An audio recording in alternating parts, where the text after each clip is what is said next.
Hello বন্ধুরা, আশা করি সবাই ভালো আছেন। মালয়েশিয়া কুলিং ভিসার ব্যাপারে নতুন একটি সুখবর নিয়ে হাজির হলাম। বাংলাদেশের প্রধানমন্ত্রী তারেক রহমান তিনি কিন্তু মালয়েশিয়া গিয়েছেন।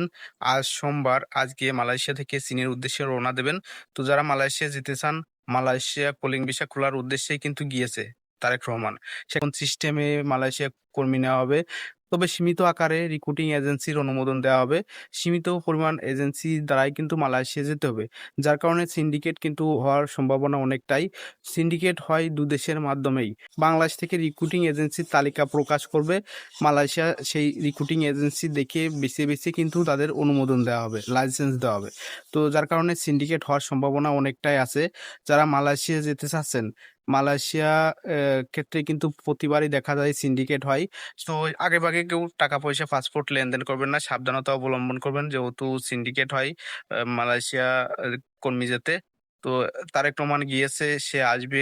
তারপর কিন্তু একটা তথ্য প্রকাশ হবে কিভাবে কর্মী যাবে, কিভাবে রিক্রুটিং এজেন্সি লাইসেন্স দেবে, কিভাবে কি হবে সকল বিষয়ে কিন্তু তথ্য প্রকাশ করবে। তো আপনারা কেউ আগেভাগে টাকা পয়সা দেবেন না, পাসপোর্ট জমা দেবেন না।